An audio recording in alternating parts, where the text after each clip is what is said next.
സമയത്ത് എൻ്റെ അടുത്ത് രതീഷ് പറഞ്ഞു സുരേഷ് ഏട്ടൻ ഗേ ആണ്, ഞാൻ പുറത്താവാൻ തയ്യാറാണ്. എന്തൊക്കെയാണ് ബിഗ് ബോസിൽ നടക്കുന്നത്? പൊരിഞ്ഞ അടിയാണ് അവിടെ നടക്കുന്നത്. പൊരിഞ്ഞ അടി എന്ന് പറഞ്ഞു കഴിഞ്ഞാൽ പൊരിഞ്ഞ അടി. ജയിൽ നോമിനേഷന് വേണ്ടി ആളുകളെ തെരഞ്ഞെടുക്കുന്ന ഒരു സംഭവത്തിൽ, ആ ഒരു നിമിഷത്തിൽ, ആ ഒരു സമയത്തിൽ പവർ ഹൗസിനെ ജിൻഡോയെ തിരഞ്ഞെടുക്കേണ്ടി വരികയാണ്. പവർ ഹൗസ് എല്ലാവരും തീരുമാനിച്ചു, പവർ ഹൗസ് അല്ല, പവർ റൂമിലുള്ള എല്ലാവരും തീരുമാനിച്ചത് ജിൻഡോയെയാണ്. ജിൻഡോയെ റൂമിലേക്ക്, ജയിലിലേക്ക് അയക്കാനാണ് തീരുമാനിച്ചത്. അത് കഴിഞ്ഞിട്ടാണ് അവിടെ വലിയ കളി നടക്കുന്നത്, വലിയ ഇജ്ജാതി പ്രശ്നങ്ങൾ ഉണ്ടാകുന്നത്. ഓരോരുത്തരായി വന്ന്, അതായത് പവർ റൂമിലുള്ളവർ ഒഴിച്ച് ബാക്കി എല്ലാവരും വന്നുകൊണ്ട് ഓരോരുത്തരെ നോമിനേറ്റ് ചെയ്യുകയാണ്. ഓരോരുത്തരെ നോമിനേറ്റ് ചെയ്യുകയാണ് എന്ന് പറഞ്ഞു കഴിഞ്ഞാൽ ജയിലിലാകാനായിട്ട് നോമിനേറ്റ് ചെയ്യുകയാണ്. പക്ഷെ ഇവിടെ നടക്കുന്നത് ഒരാൾ മാത്രമാണ് ഇവിടെ വില്ലനാകുന്നത്. വില്ലൻ എന്ന് ഉദ്ദേശത്തിൽ വേറെ അർത്ഥമൊന്നുമില്ല. ഒരാളെ മാത്രമാണ് ജയിലിലേക്ക് നോമിനേറ്റ് ചെയ്യുന്നത്. അത് രതീഷ് കുമാറിനെ എല്ലാവരും, നമ്മുടെ ക്യാപ്റ്റനായാലും ആദ്യം തന്നെ വരുന്ന ആൾ രതീഷ് കുമാറാണ് കേട്ടോ. ആദ്യം നമ്മളെ ഇതിൽ നോമിനേറ്റ് ചെയ്യാൻ വരുന്ന ആൾ, പവർ റൂമിലല്ലാത്ത ബാക്കിയുള്ളവരിൽ നോമിനേറ്റ് ചെയ്യാൻ വരുന്ന ആൾ രതീഷ് കുമാറാണ്. രതീഷ് കുമാർ ആദ്യം നോമിനേറ്റ് ചെയ്യുന്ന ആൾ അർജുനാണ്. അർജുൻ ഒന്നിനും കൊള്ളാത്ത ക്യാപ്റ്റനാണ് എന്നാണ് രതീഷ് കുമാർ പറയുന്നത്.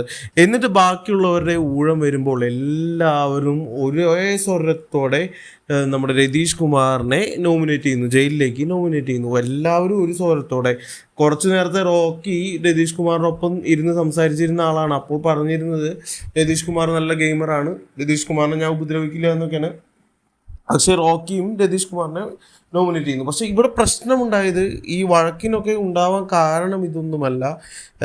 രതീഷ് കുമാർ, നമ്മുടെ അൻസിബ സംസാരിച്ചപ്പോൾ അൻസിബ രതീഷ് കുമാറിനോട് പറയുകയാണ്, രതീഷ് കുമാറിനോടല്ല, ടീമിലുള്ള എല്ലാവരോടും കൂടി വലിയൊരു സംഭവം പറയുകയാണ്, വലിയൊരു കാര്യം പറയുകയാണ്. ആ കാര്യം എന്താണെന്ന് വെച്ച് കഴിഞ്ഞാൽ, രതീഷ് കുമാർ സുരേഷ് ഏട്ടനെ ഗേ എന്ന് വിളിച്ചിരുന്നു. അത് ഗേ എന്ന് വിളിക്കുകയല്ല, ഗേ ആണോ എന്ന് സംശയമുണ്ടെന്ന് പറഞ്ഞിരുന്നു എന്ന് അൻസിബ പറയുകയാണ്. ഇതിനോടൊപ്പം, ഈ വീഡിയോടൊപ്പം ഞാൻ അതിൻ്റെ ആ അൻസിബ പറയുന്ന കാര്യം ഞാൻ ഇതിനോടൊപ്പം നിങ്ങൾക്ക് കാണിച്ചു തരാവുന്നതാണ്. അങ്ങനെ അൻസിബ പറയുന്നുണ്ട് ഇങ്ങനെയൊക്കെ സംഭവങ്ങളുണ്ടായി, അതുകൊണ്ട് രതീഷ് ചേട്ടനെ നോമിനേറ്റ് ചെയ്തു. സംസാരിച്ച സമയത്ത് എൻ്റെ അടുത്ത് രതീഷ് പറഞ്ഞു സുരേഷ് ഏട്ടൻ ഗേ ആണ് എന്നുള്ള രീതിയിൽ തന്നെ സംസാരിച്ചത്. അത് അവിടെ വലിയൊരു കോലാഹലമായി മാറുകയാണ്. അവിടെ വലിയൊരു ബഹളവും വലിയൊരു ഒച്ചപ്പാടും ലഹളയും, എന്താ പറയുക, വലിയൊരു വഴക്ക്, ഇപ്പോൾ കയ്യങ്കളി ഉണ്ടായേക്കാം എന്നുള്ള അവസ്ഥ വരെ എത്തി. എല്ലാവരും രതീഷിൻ്റെ അടുത്ത് പൊട്ടിച്ചാടുകയാണ്, എല്ലാവരും രതീഷിൻ്റെ അടുത്ത് വളരെയധികം ചൂടാവുകയാണ്.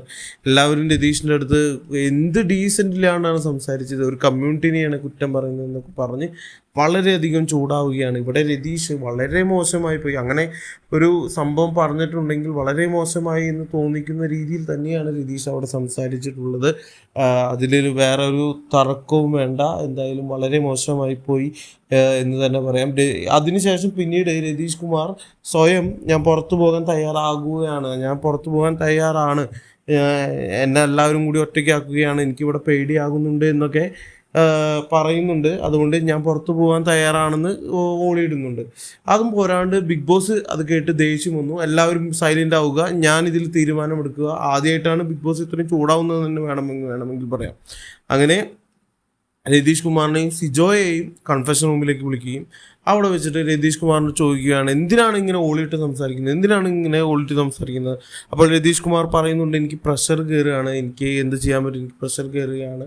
അതിനുശേഷം സിജോനോടും ചോദിക്കുമ്പോൾ സിജോ ഭയങ്കര സൗമ്യമായി പറയുന്നു, എനിക്ക് ഇങ്ങനെ ഒരു ഇത് കണ്ടപ്പോൾ, എനിക്ക് സുരേഷ് ചേട്ടനോട് അങ്ങനെ പറഞ്ഞപ്പോൾ എനിക്ക് വളരെയധികം വിഷമമുണ്ടായി, അതുകൊണ്ടാണ് ഞാൻ അങ്ങനെ പെരുമാറിയതെന്ന് നമ്മുടെ സിജോയും പറയുന്നുണ്ട്.